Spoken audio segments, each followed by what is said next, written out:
महाराष्ट्रातील सर्व ITI करणाऱ्या विद्यार्थ्यांचं OMG मराठी ITI या यूट्यूब चॅनलमध्ये पुन्हा एकदा मी तुमचं मनापासून स्वागत करतो। तर आजचं आपलं सेशन सेकंड इयरच्या विद्यार्थ्यांकरता खास आहे। तुम्ही थंबनेलवरती पण वाचलं असणार। आता तुम्हाला सर्वांना माहिती आहे की जे विद्यार्थी सेकंड इयरमध्ये आहे आणि ज्यांचा 2 वर्षाचा ट्रेड आहे, उदाहरणार्थ इलेक्ट्रिशियन, फिटर, बरेचशे काही आहे, तर सर्वांना तुम्हाला माहिती आहे की एम्प्लॉयबिलिटी स्किल हा एक कंपल्सरी सब्जेक्ट आहे। तुम्हाला कंपल्सरी त्याच्यात पास पण व्हावं लागतं। कंपल्सरी पास आहे। 25 प्रश्न येतात 50 मार्कासाठी, जे तुमच्या मार्कशीटवरती पण रिफ्लेक्ट होतात आणि तुम्हाला दिसतात आणि त्याचा पेपर पण होता। आता याच्यामध्ये गंमत झाली अशी की ऑलरेडी याच्या पहिले आपल्याकडे 418 प्रश्न होते, पण 2024 मध्ये सिलेबस बदल झाला। तुम्हाला माहिती आहे 22च्या सेशनपासून सिलेबस चेंज झालेला आहे। तर 2024च्या परीक्षेपासून नवीन MCQ प्रोव्हाइड केलेल्या भारत स्किलच्या वेबसाईटवरती किंवा निम्मीने आपल्याला प्रोव्हाइड केले आहे। आणि तुम्हाला हेही माहिती आहे की आपल्या पेपरमध्ये जे प्रश्न येतात ते कुठचे येतात, तर भारत स्किलचेच MCQ प्रोव्हाइड केलेले येतात, जे निम्मीने प्रोव्हाइड केलेले आहे ते। तर आता नवीन काय झालं की नवीन आपल्याला पुन्हा 135 सिलेबस चेंज झाला, नवीन युनिट आले, नवीन चॅप्टर आले, त्याच्या आधारावरती 135 नवीन MCQ प्रोव्हाइड केल्या गेल्या आपल्याला। तर आपली त्याचीच सिरीज आहे, म्हणजे एम्प्लॉयबिलिटी स्किल, जे आता नवीन आपल्यासाठी 2024 मध्ये आपल्या कामाची आहे, 2024 मध्ये आपल्या कामाची आहे। तर त्याच सिरीजच्या आधारावरती, म्हणजे त्याच MCQच्या आधारावरती आपली पूर्ण सिरीज असणार। पुन्हा एकदा रिवाइज करून देतो की हे सेकंड इयरच्या विद्यार्थ्यांसाठी खास आहे आणि कंपल्सरी सुद्धा आहे। आणि आपलं पूर्ण तुम्हाला माहिती आहे प्रश्न 2 भाषेमध्ये असतात, इंग्लिश आणि मराठीमध्ये, कारण आपण महाराष्ट्रात आणि पेपर पण आपला कशामध्ये होतो, इंग्लिश प्लस मराठीमध्ये। ठीक आहे, 135 क्वेश्चन आहे आणि ही आपली सिरीजचा हा आजचा आपला पहिला सेशन। आता पहिला सेशन असल्या कारण एवढं सारं इंट्रोडक्शन तुम्हाला सांगायची गरज पडतं, याच्यानंतर तुम्हाला एवढं सांगायची गरज नाही आहे। आणि जर तुम्हाला तुम्हाला माहिती आहे भारत स्किलवरती इंग्लिशमध्ये दिलेलं आहे, याच्यावरती मी या सेशन तुम्हाला दिलेला आहे, तर तुम्हाला मराठीमध्ये जर PDF डाउनलोड करायची असेल मराठी प्लस इंग्लिशमध्ये, तर त्याची लिंक मी तुम्हाला डिस्क्रिप्शनमध्ये दिलेली आहे। तुम्ही फ्रीमध्ये ती काय करू शकता, डाउनलोड करू शकता। वेबसाईटची लिंक आहे, तिथनं तुम्ही डाउनलोड करा। आता जो नवीन सिलेबस दिलेला आहे त्याच्यामध्ये तुम्हाला जे नवीन प्रश्न आलेले आहे त्याच्यामध्ये 5 युनिटचे तुम्हाला प्रश्न दिलेले आहे, 5 युनिटचे प्रश्न दिलेले आहे। आणि त्याच्यामध्ये प्रश्नाचे क्रमांक जर बघितले तर पहिल्या चॅप्टरपासून 25, 35, 20, 40 आणि 15 असे एकूण 135 प्रश्न आहेत। आपण काय करू, एका सेशनमध्ये बरोबर होते तेवढे एक चॅप्टर कव्हर करण्याचा काय करू आपण प्रयत्न करू। ठीक आहे, आणि हे तर झालं आपल्या क्लासचं। आणि 2024 नवीन PDF आहे, पुन्हा एकदा मी तुम्हाला आवर्जून सांगत आहे। आणि जर तुम्ही चॅनलवरती नवीन असाल तर आठवणीने काय करा, चॅनलला सबस्क्राईब करा आणि बेल आयकॉन दाबून ऑल नोटिफिकेशन ऑन करा, जेणेकरून जेव्हा केव्हा मी या प्रकारचा नवीन व्हिडिओ अपलोड करणार तर तेव्हा तुम्हाला त्याचं नोटिफिकेशन यायला हवं। ठीक आहे, चला वळूया मग आपल्या मेन विषयाकडे।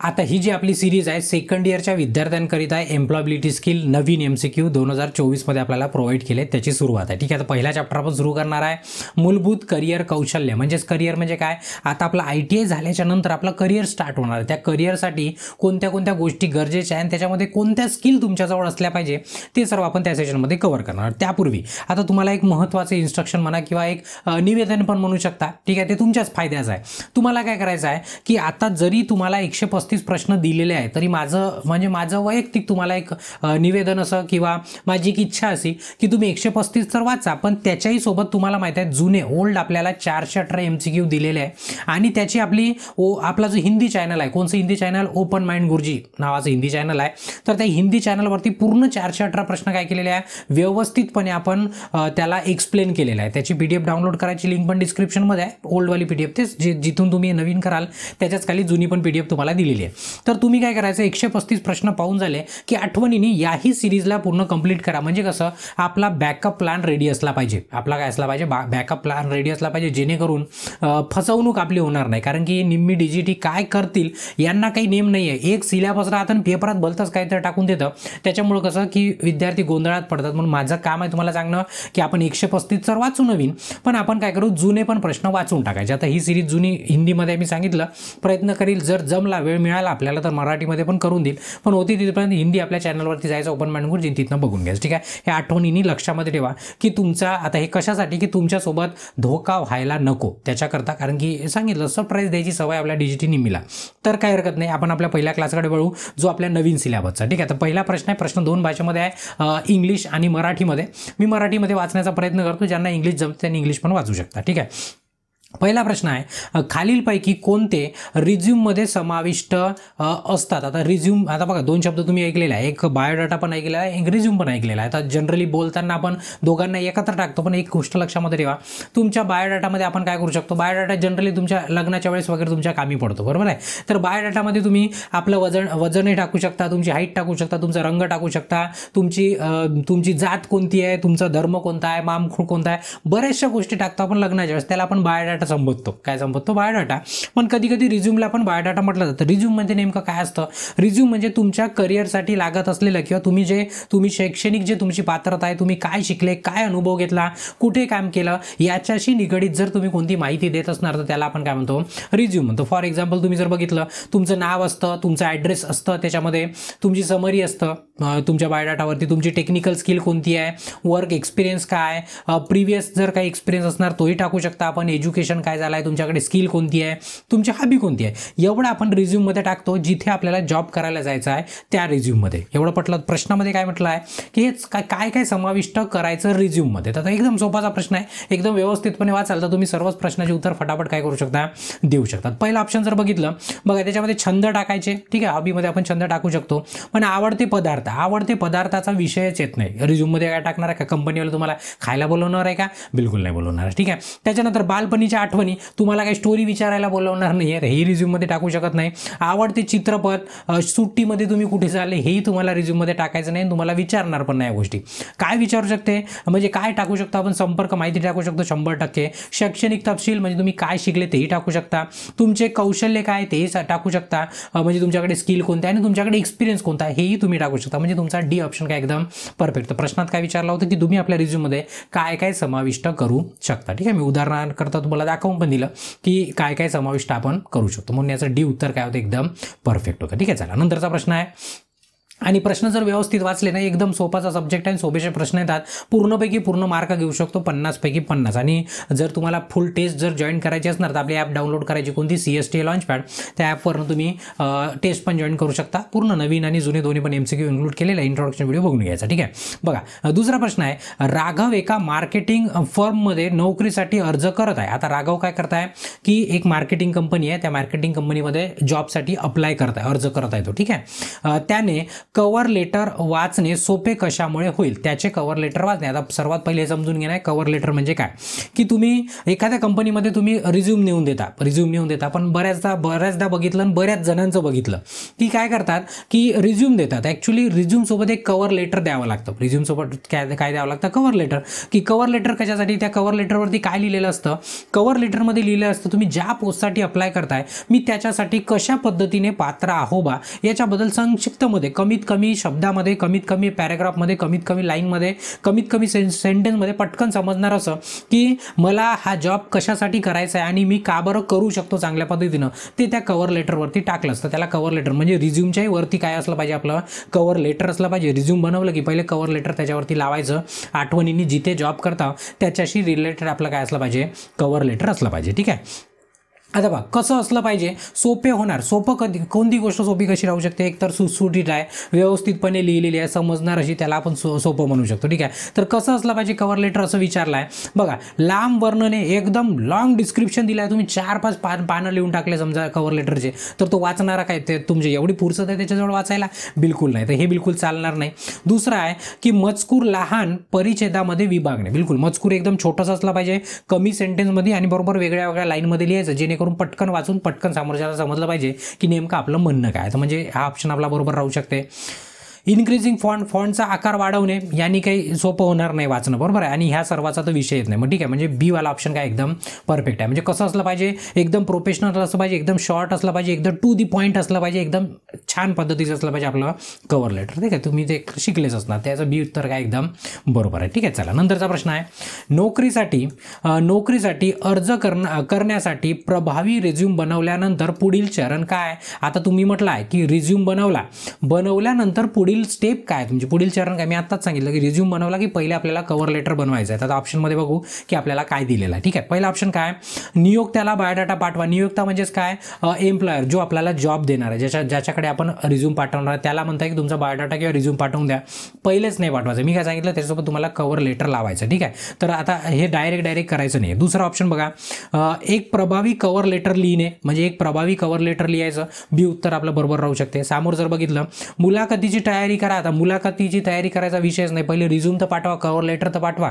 ठीक आहे, हे नाही. नोकरीसाठी अर्ज करणे, हेही करायचं नाही. रिझ्यूम झाल्यानंतर सर्वात पहिले काय करायचं, कव्हर लेटर तयार करायचं. काय करायचं, कव्हर लेटर. प्रत्येक वेळेस तुम्हाला वेगळ्या पद्धतीने वेगळं कव्हर लेटर लिहावं लागेल की जॉब कशा पद्धतीचा आपण मागायला चाललो आहे त्या पद्धतीचं. ठीक आहे, त्याचं बी उत्तर काय एकदम बरोबर आहे. नंतरचा प्रश्न आहे, प्रणव काय म्हणताय, त्याच्या रिझ्यूमवर काम करत आहे. प्रणव म्हणजे आपला रिझ्यूम तयार करत आहे, रिझ्यूम त्याचा बनवणं चालू आहे. ठीक आहे, प्रवणने आपल्या बायोडाटाचं पुनरावलोकन करताना काय लक्षात ठेवावे. म्हणजे प्रणवनं काय केलं की बायोडाटा बनवला, आता त्याला काय करायचं आहे, रिव्ह्यू करायचं, म्हणजे चेक करायचं. कोणती गोष्ट केल्यानंतर आपण काय करतो, चेक करतो. म्हणजे इव्हन आपण बॅगची चेन जरी लावली तरी आपण पुन्हा डबल चेक करतो. जसं लॉक लावलं पुन्हा डबल चेक करतो, लॉक लागलं की नाही तर ओढून बघतो आपण. त्यासारखं रिझ्यूम बनवलं, त्याला काय करावं लागेल, त्याला पुनरावलोकन करावं लागेल, म्हणजे पुन्हा बघावं लागेल, रिव्ह्यू करावं लागेल त्याचा. ठीक आहे, मग काय काय लक्षामध्ये घेतलं पाहिजे त्यांनी, का शुद्ध लेखन आणि व्याकरण चुका तपासा, म्हणजे त्यांनी तपासायला पाहिजे काही स्पेलिंग मिस्टेक वगैरे आहे का ते तपासायला पाहिजे, खरी गोष्ट आहे. त्याच्यानंतर दिलेली माहिती बरोबर आहे का त्याची खात्री करा, म्हणजे तुम्ही टाकलेलं बरोबर सर्व आहे का, म्हणजे तुमच्या नावापासून तुमचं क्वालिफिकेशन आहे, तुमचं एक्सपिरियन्स आहे, सर्व बरोबर टाकलं आहे तेही तपासलं पाहिजे. नोकरीशी जुळणारी कौशल्य आणि पात्रता हायलाईट करा, म्हणजे जे नोकरी, म्हणजे ज्याच्यासाठी ज्या जॉबसाठी चाललो आपण त्याच्याशी रिलेटेड आपण काय शिकलो आहे बा, तेव्हाच तुम्ही इलिजिबल राहाल ना. म्हणजे समजा इलेक्ट्रिशियनचा जॉब आहे आणि तुम्ही फिटर करून चालले तर तुम्हाला कोणी जॉब देणार नाही ना.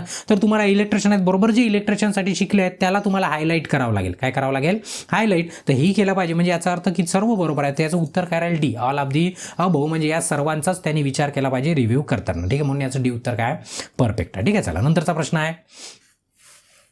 नंतरचा प्रश्न आहे, 4 झाले ना आपले, 4 प्रश्न झाले. नंतरचा डी. ठीक आहे, 4, 5वा प्रश्न घ्या. पूजा, ठीक आहे, पूजा ऑटोमोबाईल कंपनीत मोटर मेकॅनिकच्या पदावर अर्ज करत आहे. पूजा काय करत आहे, एक ऑटोमोबाईल कंपनी आहे, तिथे मेकॅनिक म्हणून तिचं ऑटोमोबाईल झालं असणार ITI, तर ती अर्ज करत आहे कशा पदासाठी, मेकॅनिकच्या पदासाठी. ठीक आहे, समोर काय म्हणताय, तिने तिच्या कव्हर लेटरमध्ये काय समाविष्ट केले पाहिजे. तिने तिच्या कव्हर लेटरमध्ये काय समाविष्ट केले पाहिजे. बघा, कव्हर लेटरचा मुख्य उद्देश काय, जसं मी जर तुमच्याकडे जॉब मागायला येत आहे तर मला कव्हर लेटरमध्ये काय लिहावं लागेल की मी नेमका त्या जॉबसाठी कसा सक्षम आहो आणि मी तो जॉब करणार, म्हणजे पूर्णपणे छान पद्धतीने मी करू शकतो बा, म्हणून तुम्ही मला तो जॉब दिला पाहिजे बा. अशा पद्धतीने त्या कव्हर लेटरमध्ये आपल्याला इन्क्लूड करावं लागतं. ठीक आहे, तर तेच म्हटलं आहे की पूजाने नेमका आता कव्हर लेटरमध्ये काय लिहावं. पहिलं, पगाराची अपेक्षा, पगार तो आपको बाद में पूछा जाएगा की आप कितना सॅलरी ले हो, बाद में जब आपका इंटरव्ह्यू झाल्याच्या नंतर तुम्हाला पगार विचारणार, तर ते तुम्ही कव्हर लेटरमध्ये लिहायचं नसतं. शिक्षणाचा तपशील आपण रिझ्यूममध्येच टाकतो, तोही कव्हर लेटरमध्ये लिहायचा नाही. काय लिहावं लागेल की ती भूमिकेसाठी योग्य का आहे त्याची कारणे, म्हणजे मी तो जॉब मिळवण्यासाठी का बरं पात्र आहे ते तिला तिच्यामध्ये इन्क्लूड करावं लागेल तिच्या कव्हर लेटरमध्ये. ठीक आहे, म्हणजे याचं सी उत्तर काय झालं, एकदम परफेक्ट झालं. मग तिचे छंद वगैरे, ते आपण छंद कुठं टाकतो, आपल्या स्वयंपाक तर टाकतच नाही म्हणा. ठीक आहे, तर ते रिझ्यूममध्ये आपण छंद वगैरे टाकू शकतो, हॉबी टाकू शकतो. ठीक आहे, त्याचं सी उत्तर काय झालं, परफेक्ट झालं. ठीक आहे, चला नंतरचा प्रश्न आहे. ठीक आहे, नंतरचा प्रश्न आहे, औपचारिक संवाद म्हणजे काय. ठीक आहे, संवाद म्हणजे कम्युनिकेशन. आता बघा, एक औपचारिक आहे आणि एक अनौपचारिक आहे. ठीक आहे, 2 शब्द लक्षामध्ये ठेवा. औपचारिक म्हणजेच त्याला फॉर्मल म्हणतो. फॉर्मल म्हणजेच काय, ऑफिशियल. काय ऑफिशियल, जसं आपण मित्रांशी बोलतो ते वेगळं असतं, घरी बोलतो ते वेगळं असतं. आता घरी आपले आईवडील पण आपल्यापेक्षा मोठे आहे, पण त्यांच्याशी वेगळ्या पद्धतीने बोलतो आपण. आणि तुम्ही ऑफिसमध्ये जर गेले तर ऑफिसमध्ये तुमचा बॉस आहे, तुमचा सुपरवायझर आहे किंवा तुमचा हेड ऑफ डिपार्टमेंट आहे, तर ते वयाने जरी तुमच्यापेक्षा छोटे असले तरी ते पदाने तुमच्यापेक्षा काय असतात, मोठे असतात. तर तिथे जे काही आपली बातचीत चालते किंवा तिथं जो आपला संवाद चालतो तो कसा असतो, फॉर्मल असतो. जर तुम्ही क्लासमध्ये बसले, मित्र बसले आहे, तर तुम्ही इनफॉर्मल असता, कसे असता, अनौपचारिक बोलत असता तुम्ही, बरोबर आहे. पण जसे तुमचे सर आले किंवा तुम्ही प्रिन्सिपलच्या कॅबिनमध्ये गेले तर तुम्हाला तिथं फॉर्मल व्हावं लागतं. फॉर्मल म्हणजे सर्व नियमबद्ध पद्धतीने चालतं, त्याला काय म्हणतं, म्हणजे नियमबद्ध पद्धतीने बोलणं, बरोबर आहे. त्याच स्थितीमध्ये त्याच कंडिशननुसार त्याला आपण काय म्हणतो, फॉर्मल कम्युनिकेशन म्हणतो किंवा फॉर्मल बोलणं म्हणतो किंवा औपचारिक म्हणतो. 2 शब्द बरोबर लक्षात ठेवा, फॉर्मल आणि इनफॉर्मल. अगदी सोपं आहे. फॉर्मल म्हटलं की ऑफिस लक्षामध्ये ठेवायचं म्हणजे तुमच्या पटकन लक्षामध्ये येईल. ठीक आहे, तर मग आता फॉर्मल कम्युनिकेशन म्हणजे काय बघा. सर्व लिखित संवाद बिलकुल नाही. लिखित संवाद म्हणजे जेवढे काही लिहिलेले आहे, लेटर असो, पत्र असो, ईमेल असो, याला आपण फॉर्मल कम्युनिकेशन म्हणू शकत नाही, कारण ते फॉर्मल पण राहू शकते आणि इनफॉर्मल पण राहू शकते. ठीक आहे, त्याच्यानंतरचं आहे नियमांच्या संचाचे पालन करून अधिकृत संवाद. बिलकुल, आता हे तुमचं फॉर्मल कम्युनिकेशन आहे. कसं? नियमांच्या संचाचे पालन करून म्हणजे काय, एक नियम बनवलेला आहे बोलायचा. ठीक आहे, घरी म्हणा, मित्रांमध्ये म्हणा, काही आपला नियम नाही. कधी आपल्या मित्राला त्याच्या वडिलांच्या नावाने आवाज देईल त्याचा काही नियम नाही आपला. पण तुम्ही जर ऑफिसमध्ये गेले तर बिलकुल तुम्हाला नियमानेच बोलावं लागेल. नियमानेच पहिले विचारावं लागेल, सर आतमध्ये येऊ का मी? मग गेल्यानंतर पाहिजे तेच बोलायचं, पाहिजे बसाचं, विचारायचं, या सर्व गोष्टी म्हणजे नियमबद्ध कम्युनिकेशन असतं, त्याला आपण फॉर्मल म्हणतो. तर तिथं तेच विचारलं होतं की फॉर्मल कम्युनिकेशन कशाला म्हणतो. ठीक आहे, मित्राशी आपण कधीच फॉर्मल नाही राहत, इनफॉर्मल राहतो. कुटुंबियाशी पण इनफॉर्मलच असतो आपण. सोशल मीडियावरती कॅज्युअल चॅटिंग करणे, मित्रांची चॅटिंग वगैरे करता तुम्ही, तर तोही कसा असतो, आपण इनफॉर्मलच असतो. ठीक आहे, इनफॉर्मल. तर आता फॉर्मल फक्त एकच, नियमबद्ध पद्धतीने बोलणं, तेही आपल्या ऑफिसमध्ये. म्हणजे याचं बी उत्तर काय एकदम बरोबर आहे. ठीक आहे, त्याच्यानंतरचा नेक्स्ट प्रश्न आहे, नोकरीच्या मुलाखतीत खालीलपैकी कोणता औपचारिक परिचय आहे? आता तुम्ही नोकरीला गेली की पहिला प्रश्न असतं की इंट्रोड्यूस युअर सेल्फ, म्हणजे तुमच्या स्वतःबद्दल पहिले सांगा. पहिला प्रश्न इंटरव्ह्यूमध्ये तोच विचारला जातो जवळजवळ 99%. तर आता औपचारिक पद्धतीनं, औपचारिक म्हणजे फॉर्मल ऑफिसमध्ये, जसं तुमच्या मित्राचा जर मित्र आला आणि त्याने विचारला, अरे बाबा तू कोण आहे, तर तुम्ही काही आडवं तिडवं कसंही कशा पद्धतीने सांगून देता, ते जमून जाते, चालून जाते, तरी तो मित्र तुम्हाला ॲक्सेप्ट करतो. पण इंटरव्ह्यूमध्ये तसं तुम्हाला चालणार नाही. तर तुमची एक पद्धत असली पाहिजे की खाली तुम्हाला 4 ऑप्शन 4 ऑप्शनपैकी नेमकं तुम्ही कशा पद्धतीने बोलणार ते तुम्हाला विचारलं गेलं आहे. ठीक आहे, आता बघा इथं ऑप्शन दिले, एक एक चेक करू आपण आणि तुम्हाला कोणतं छान वाटते ते बघायचं. बघा,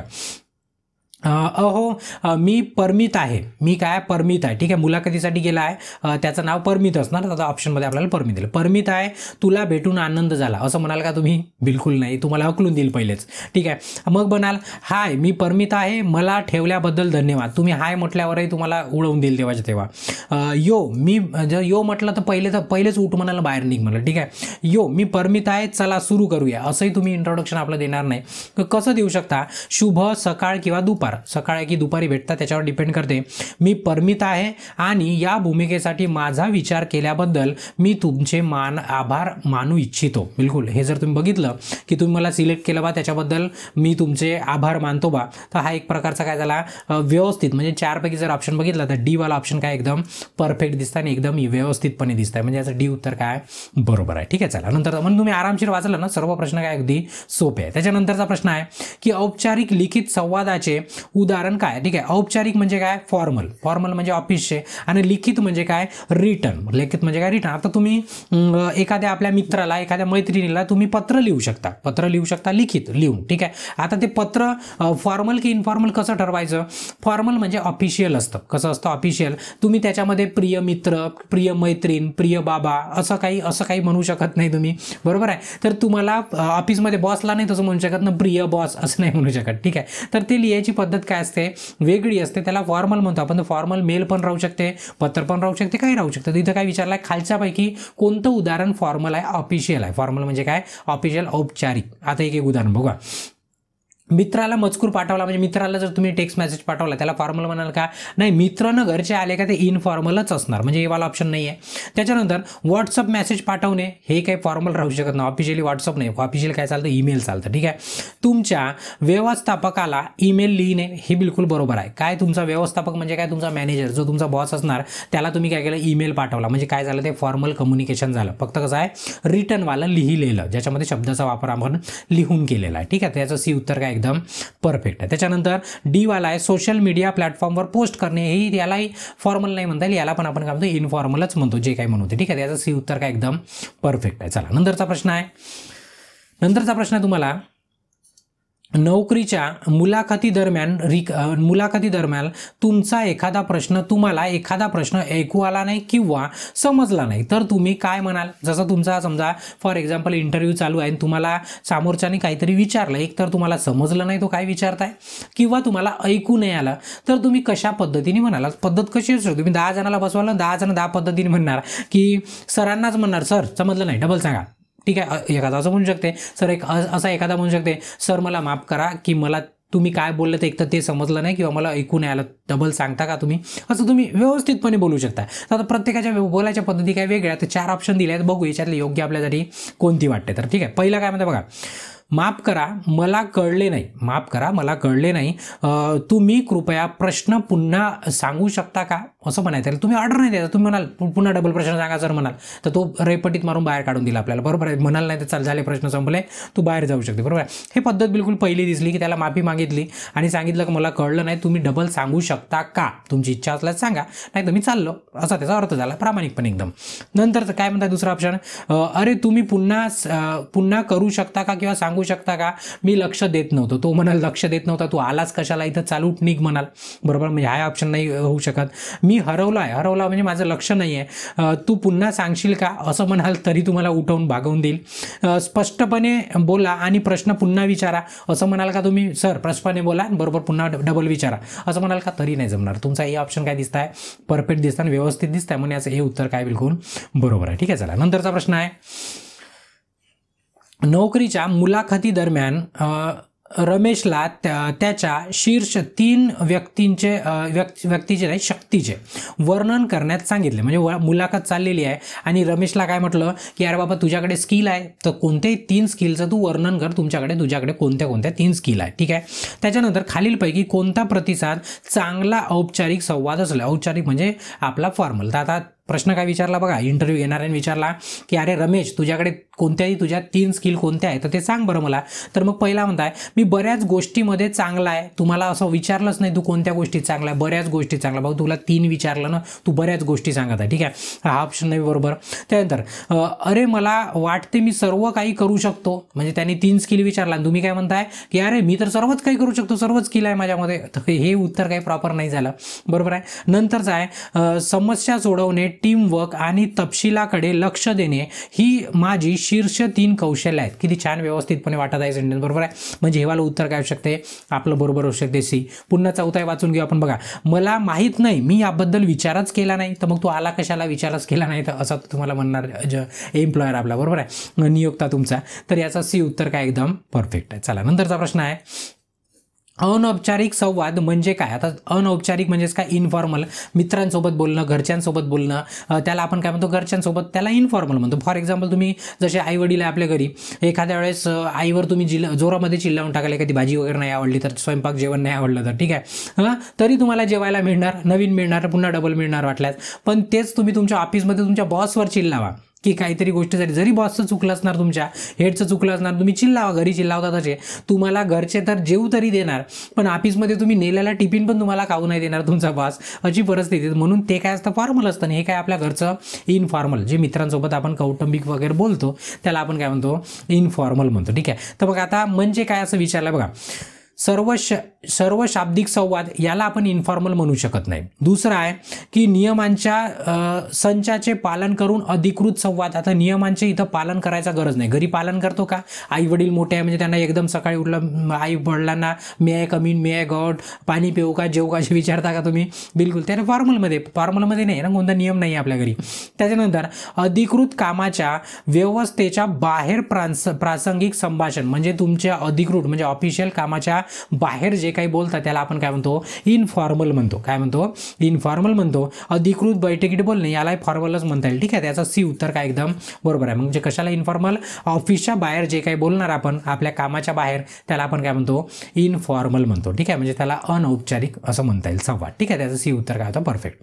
चला नंतरचा प्रश्न आहे, खालीलपैकी कोणत्या कामाच्या ठिकाणी काही अनौपचारिक परिस्थिती आहे. आता तुम्हाला विचारलाय खालील कोणत्या कामाच्या ठिकाणी. बघा कामाच्या ठिकाणी म्हणजे वर्कप्लेस म्हणजेच तुमचा जॉबवरती आपण कसं असतो, पूर्ण फॉर्मल असतो. पण काय पूर्ण फॉर्मल पूर्ण वेळ असतो का, नाही. काही ठिकाणं असे असतात की जिथे तुम्ही काय करू शकता, इनफॉर्मल पद्धतीने बोलू शकता. फॉर एक्झाम्पल की तुम्ही शाळेमध्ये गेले, शाळेमध्ये ITI मध्ये तुम्ही बसले, तुम्ही क्लासमध्ये सर असताना तुम्ही सर्व फॉर्मल पद्धतीने चालता, पण जसे सर गेला किंवा तुम्ही पाणी प्यायला बाहेर गेले किंवा टॉयलेट टॉयलेटला बाहेर गेले तर तुम्ही आपल्या पद्धतीने संभाषण करू शकता, किंवा मग एखाद्या कार्पेट एरिया आहे किंवा बसायचा एरिया आहे तुमचा, किंवा असंच रिकामा लॉबी वगैरे आहे, तिथं तुम्ही इनफॉर्मल बोलू शकता ना, की प्रत्येकच ठिकाणी फॉर्मल बोललं पाहिजे किंवा बोलायचं असं काही नसतं, ठीक आहे. पण ऑफिसमध्ये पण गेलं तर काही एरिया अशा असतात जिथं तुम्ही इन्फॉर्मल बोलू शकता कामाच्या ठिकाणी, म्हणजे तुमच्या ऑफिसमध्ये म्हणा किंवा तुमच्या वर्कप्लेसमध्ये किंवा तुमच्या एखाद्या कंपनीमध्ये, ठीक आहे. आता बघा इथं विचारलं आहे की ऑफिसमध्ये अनौपचारिक कसं राहू शकते का, कुठं कोणत्या परिस्थितीत राहू शकते. पहिलं, कॅन्टीन किंवा कॅफेटेरिया, ठीक आहे, यामध्ये आपण जसं जेवण करते वेळेस तुम्ही इन्फॉर्मल बोलू शकता, काही बोलू शकता. अरे कुठं चालला, काय खाल्ला, काय झोपला, कधी चालला, कधी सुट्टी, असं काही विचारू शकता तुम्ही. पिक्चर पाहायला जायचं काही पण, तर हे आपण ऑफिसमध्येच बोलत आहोत, पण जेवण करताना कॅन्टीनमध्ये बोलता असंही तुम्ही करू शकता. वॉटर कूलर जवळ पिण्याचे पाणी आहे तिथे पण तुम्ही इन्फॉर्मल बोलू शकता, पण आपण वर्कप्लेसमध्ये आहो, लक्षामध्ये ठेवा. त्याच्यानंतर लॉबी आहे, हॉल आहे, किंवा कोणाची वाट पाहत आहे तुम्ही, तिथे पण तुम्ही काय करू शकता, इन्फॉर्मल बनवू शकता. म्हणजे सर्वच ठिकाणी तुम्ही फॉर्मलच्या ठिकाणी पण इन्फॉर्मल बनवू शकता, पण कुठे कुठे ते तुम्हाला ठरवून म्हणजे दिलेलं आहे. जेवण करताना बोलू शकता तुम्ही, पाणी प्यायला गेले तिथे इन्फॉर्मल बोलू शकता, एखाद्याची वाट पाहत आहे तिथे इन्फॉर्मल बोलू शकता, तुमच्या कंपनीच्या आतमध्ये पण असे ती ठिकाण आहे. म्हणून याचा ऑल ऑफ दी अबव्ह उत्तर काय एकदम परफेक्ट आहे, ठीक आहे. त्याचं डी उत्तर काय बरोबर आहे, ठीक आहे. चला नंतरचा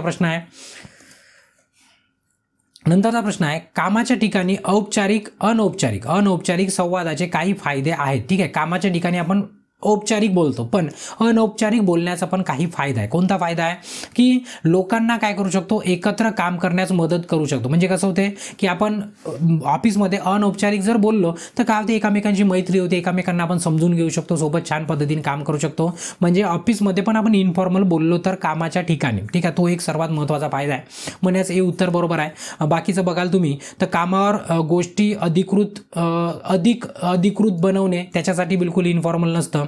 कामावर कठोर वातावरण तयार करणे तेही नसतं. लोकांना कमी बोलायला लावणं तेही नसतं. हे उत्तर याचं काय एकदम परफेक्ट, की आपण लोकांना एकत्र काम करण्यास काय होते, चांगली मदत होते जर आपण इन्फॉर्मल बोललो तर, ठीक आहे. त्याचं हे उत्तर काय होतं परफेक्ट. नंतर आहे की तुम्ही कंपनीत नवीन नोकरी सुरू केली, तुम्ही कंपनीमध्ये नवीन नोकरीवर लागले आत्ता, लंच ब्रेक दरम्यान, आता लंच ब्रेक झाला, तुम्ही नवीन आजचा पहिलाच दिवस आहे समजा, ठीक आहे, तुम्हाला काही सहकारी गप्पा मारताना दिसले. आता काही आपल्या कंपनीत काम करणारे आपल्यासोबत ते बसून काय करताय, कॅन्टीनमध्ये गप्पा मारत बसले आहे, जेवण पण सुरू आहे, तर तुम्ही त्यांच्याशी अनौपचारिक संभाषण कसे सुरू कराल. मग तुम्ही जाल आणि त्याच्यासोबत कशा पद्धतीने आपलं संभाषण सुरू कराल. आता जर सर्वजण नवीन आहे आणि आपला पण पहिला दिवस आहे, आपल्यासाठी ते सर्व नवीन आहे, मग आपण जाऊन काय डायरेक्ट आपलं नाव सांगायचं का, त्यांचं नाव सांगायचं का, त्यांना पगार विचारायचा का, त्यांचं काही विचारतच नाही.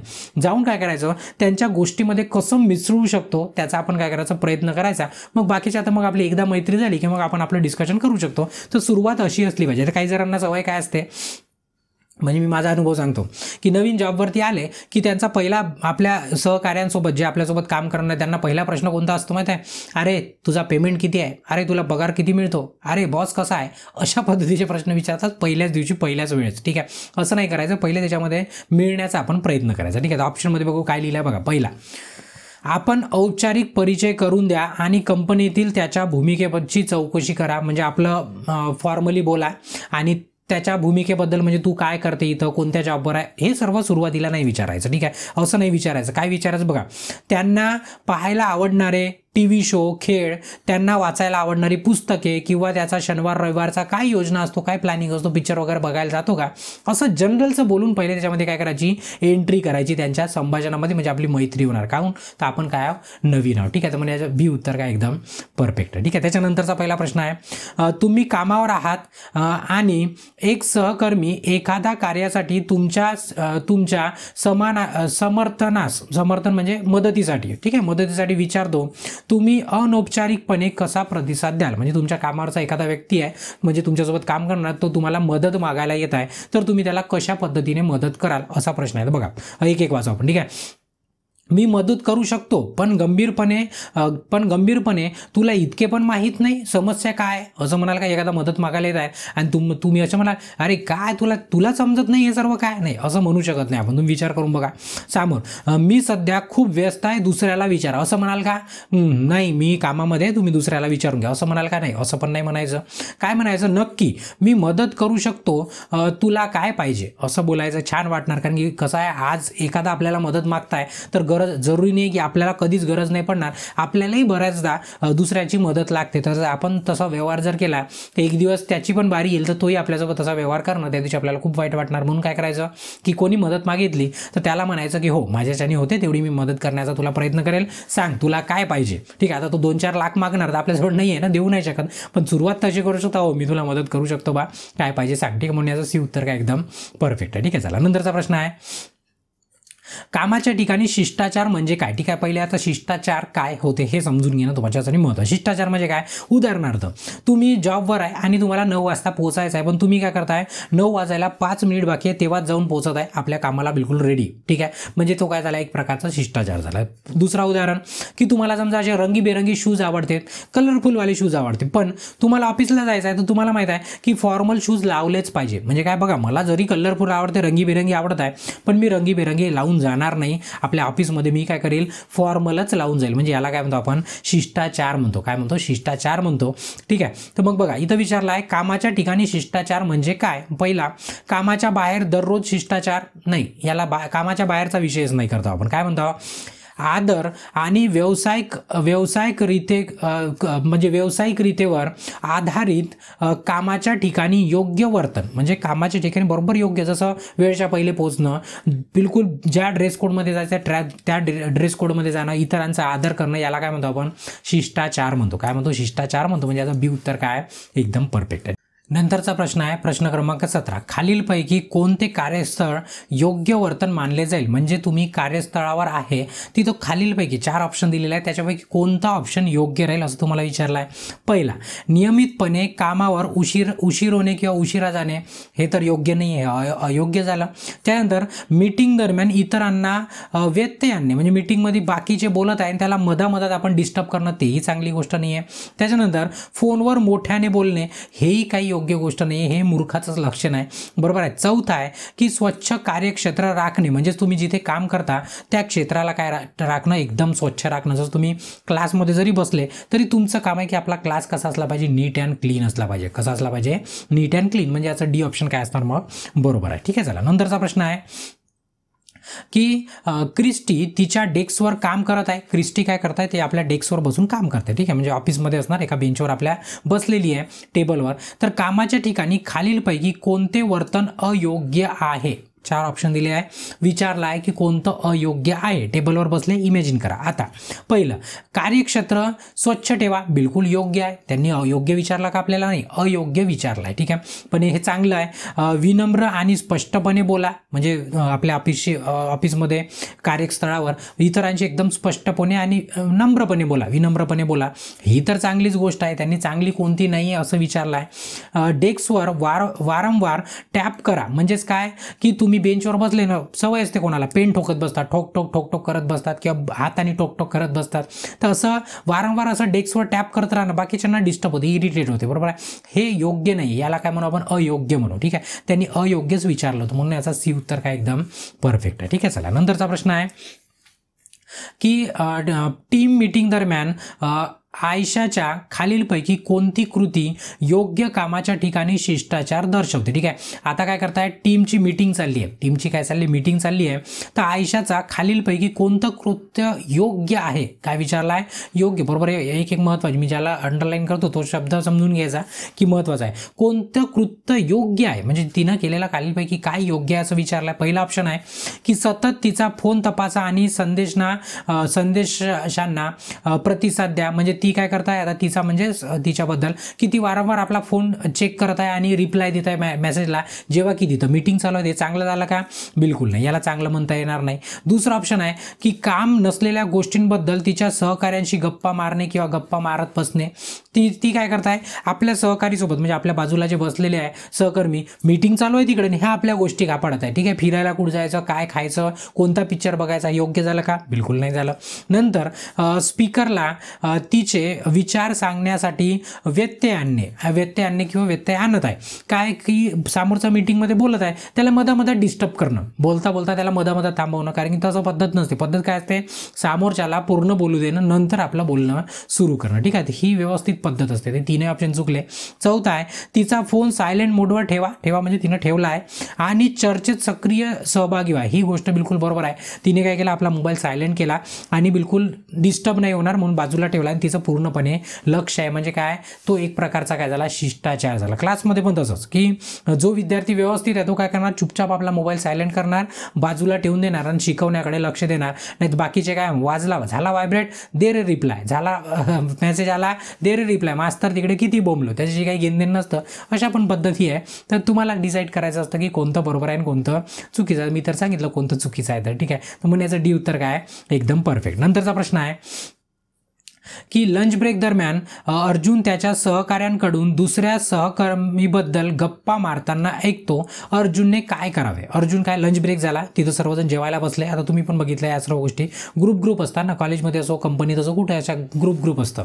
तर गप्पा मारत बसलाय, एका ठिकाणी गप्पा मारत बसले आहे सर्वजण जेवण करताना, पण दुसऱ्याच्या गोष्टी करत आहे. त्याच्यामध्ये अर्जुनने ऐकलं, अर्जुनच्या लक्षात आलं. तर आता अर्जुनने काय केलं पाहिजे, की दुसऱ्याच्या तिथं त्याला आपण चुगली करणं म्हणतो आपण, काय म्हणतो, चुगली करणं म्हणतो आपण त्याला.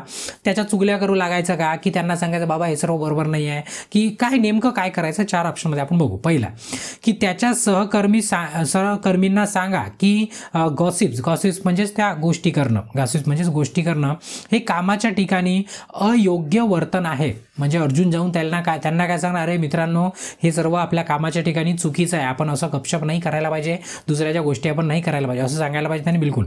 तर पहिला ऑप्शन काय एकदम परफेक्ट आहे. तुम्ही बाकी पण वाचू शकता. संभाषणात सामील व्हा आणि सहकार्याबद्दल स्वतःचे पण त्याच्यात सामील व्हा आणि तुम्ही पण त्यांच्यासारखी गोष्टी करा. बिलकुल नाही. गपशपबद्दल दुसऱ्या सहकाऱ्यांना सांगा, दुसऱ्याला जाऊन सांगण्यात काही अर्थ नाही आहे.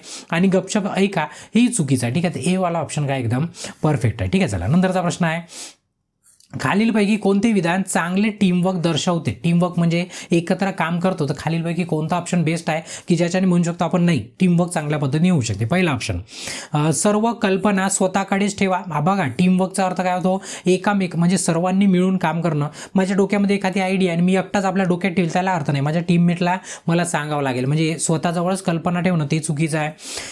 सहकर्म्यांच्या प्रयत्नांवर टीका करणे, म्हणजे माझे जे टीममेट आहे त्यांना 3 वेळा टोकणे, त्यांना म्हणे अरे ये गलत हो गया, तू असा आहे, तू तसा आहे, असं पण करायचं नाही. एकदम त्यांच्यावर टीका करायच्या नाही विनाकारणच्या. ठीक आहे.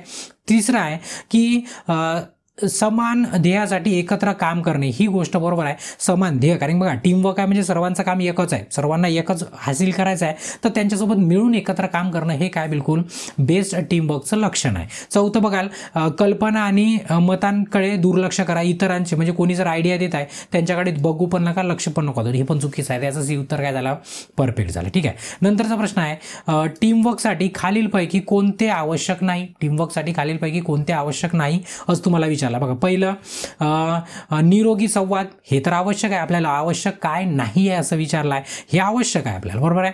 कामाची विभागणी, म्हणजे आपण टीमवर्क मिळून कामं करतात, आपण काय करू, अरे तू हे वाला कर, तू हे कर, तू हे कर, तू हे कर, म्हणजे आपण कामाची हिस्सेदारी करू, तेही बिलकुल बरोबर आहे.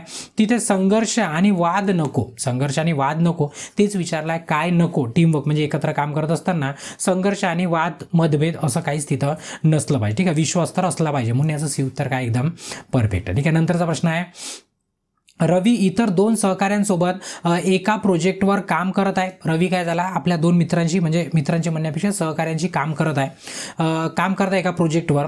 खालीलपैकी कोणता तो एक चांगला संघ खेळाडू बनू शकतो. मग आता रवी दुसऱ्याची काम करत आहे, मिळून काम करत आहे, तर खालीलपैकी कोणतं उदाहरण बेस्ट राहील किंवा कोणतं खाली दिलेलं ऑप्शन बेस्ट आहे, म्हणजे मिळून काम करण्यास योग्य बनण्यास कोणता ऑप्शन आहे खालीलपैकी ते विचारलंय. बघा, पहिला ऑप्शन आहे, इतर ऐकत नाहीत तेव्हा रागा येणे. म्हणजे आपण टीममध्ये काम करतो आणि एखादा ऐकत नाही तर त्याच्यावर रागा येणे. रागा यायचं काम नाही, त्याला समजून सांगायचं. रागा कुठंच येण्यात काही मतलब नाही आहे. ठीक आहे, म्हणजे काही अर्थ नाही आहे. बी आहे. ठीक आहे, म्हणजे पहिला ऑप्शन कटला. संघाला जलद कार्य करण्यास मदत करण्यासाठी कल्पना सामायिक करणे, म्हणजे त्या टीममध्ये, आपल्या संघामध्ये प्रत्येकाच्या आयडिया ऐकून घेणं, प्रत्येकाच्या आयडिया समजून घेणं, प्रत्येकाने एकमेकांना शेअर करणं, जेणेकरून आपलं काम काय होईल, फास्ट जलद गतीने होणार. हे एका टीममेटचं बिलकुल काम आहे. अशा पद्धतीचा टीम मेंबर आपला असला पाहिजे. बरोबर आहे, म्हणजे हा योग्य गुण आहे त्याच्यातला. म्हणून याचं बी उत्तर काय एकदम परफेक्ट आहे. त्याच्यानंतर त्याच्यानंतरचा प्रश्न आहे 24वा. तुमच्या टीमने एक आव्हानात्मक प्रकल्प यशस्वीरित्या पूर्ण केला. यश कसे साजरे करावे? आता काय केलं, सर्वांनी मिळून आपल्याला काम दिलं होतं. आपण जेवढे जण होतो तेवढ्या जणांनी मिळलं आणि एक काम काय केलं, कंप्लीट केलं. मग त्याचा जश्न व्हायला पाहिजे ना. मग तो नेमका कसा साजरा करायचा ते विचारलाय. ठीक आहे, आता पद्धती असतात ना वेगवेगळ्या. पहिला बघा, म्हणा की मी तुम्ही म्हणा की तुम्ही सर्व काही केले आणि इतरांची स्तुती करू नका. म्हणजे असं म्हणा, काम पूर्ण झालं, सर्व काही मीनच केलं, बाकी कोणीच काही केलं नाही, असं म्हणते. बिलकुल असं करू नका. म्हणजे बाकीच्यांची स्तुती नाही करायची, आपणच मै सब कुछ हूं असं बिलकुल नाही करायचं. ठीक आहे, कोणतीही त्रुटीसाठी गटाला दोष द्या. म्हणजे ज्या काही चुका झाल्या त्याच्यासाठी पूर्ण टीम मेंबरला दोष द्या. मी दोषी नाही, तुम्ही सर्वच दोषी आहे असं पण करायचं नाही. हे काही सेलिब्रेशन नाही झालं.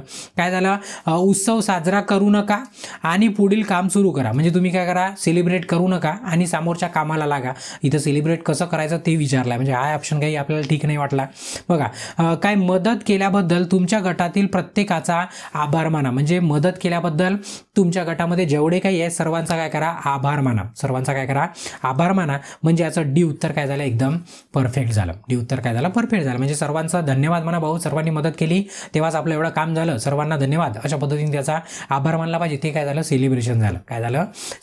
ठीक आहे. त्याच्यानंतर सेलिब्रेशनमध्ये पार्टी करायला जाणं त्याला सेलिब्रेशन नाही म्हणत. ठीक आहे, लक्षात ठेवा.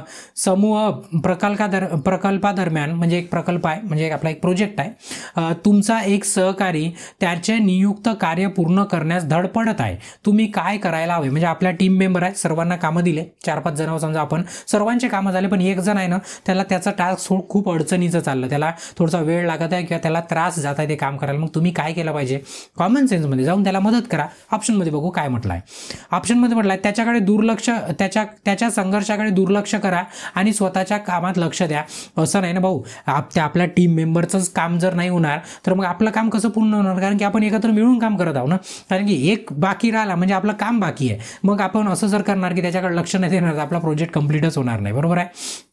नंतरचा ऑप्शन आहे, असं नाही करायचं. त्याचे कार्य पूर्ण करण्यासाठी त्यांना मदत करा आणि समर्थन देण्याचा त्याला ऑफर द्या. त्याला म्हणा की भाऊ तू टेन्शन नको घेऊ, मी तुझं काम सांभाळून घेतो, मी तुला मदत करतोय, त्याला आश्वासन द्या. कारण की आपलं आहे ना, त्याचं काम नाही होणार तर आपलं टीमचं काम होणार नाही ना. तर तुम्हाला त्याला मदत केली पाहिजे. काय केली पाहिजे? मदत. त्याचा बी ऑप्शन काय एकदम परफेक्ट आहे. बाकीचे बघा, कार्यक्षम नसल्यास त्याच्यावर टीका करा म्हणा, अरे ते तुझ्याकडनं होतच नाही, सोडून द्या. असं नाही करायचं. आपण टीम मेंबर आहे तो, बरोबर आहे, असं नाही करायचं. शिक्षकांना त्याच्या योगदानाचा अभावाबद्दल तक्रार पण करायची नाही, त्याला मदत करायची. कारण आपल्या टीमचं काम खराब म्हणजे आपलं काम खराब, एवढं लक्षामध्ये ठेवायचं. ठीक आहे, मुन्याचा बी ऑप्शन काय एकदम परफेक्ट आहे. ठीक आहे, तर अशा पद्धतीने आपण काय केलं की जो पहिला चॅप्टर आहे, पहिल्या चॅप्टरचे 25 पण प्रश्न छान पद्धतीने एक्सप्लेन केले. म्हणजे जेणेकरून तुम्हाला आता वाचायची डबल गरज पडणार नाही. छान पद्धतीने एक्सप्लेन केले, जवळजवळ तुम्हाला पूर्ण लक्षात राहील. तर आता हे कसं लक्षात राहील याच्यासाठी तुम्हाला काय करावं लागेल, टेस्ट द्यावं लागेल. जिथनं द्यायची आहे तिथनं द्या, पण तुम्हाला आपल्या ॲपवरनं जर द्यायची असणार तर आपली CST लॉन्चपॅड ॲप आहे, ॲप डाउनलोड करा. त्याच्यातनं तुम्ही टेस्ट जॉईन करू शकता. छान पद्धतीने सिस्टमॅटिक पूर्ण मार्क घेण्याचा प्रयत्न करू शकता. अशा पद्धतीने आपण टेस्ट तयार केलेली आहे. ठीक आहे, तर इथे या सेशनला काय करू मी थांबवतो, पण त्यापूर्वी तुम्हाला काय करायचं, तुमचे जे मित्र असणार त्या सर्व मित्रांना काय करा, याला शेअर करा आणि आठवणीने व्हिडिओ आवडला असेल तर लाईक करा. तुमच्या मनामध्ये जर काही प्रश्न असतील तर तुम्ही काय करू शकता, कमेंट पण करू शकता. आणि अजूनपर्यंत जर तुम्ही चॅनलला सबस्क्राईब नसेल केलं तर आठवणीने काय करा, चॅनलला सबस्क्राईब करा आणि याच्यानंतरच्या नेक्स्ट चॅप्टरचा नेक्स्ट व्हिडिओ बघण्याकरता नेक्स्ट व्हिडिओवरती क्लिक करून बघू शकता. तोपर्यंत ब्रेक घेतो. धन्यवाद.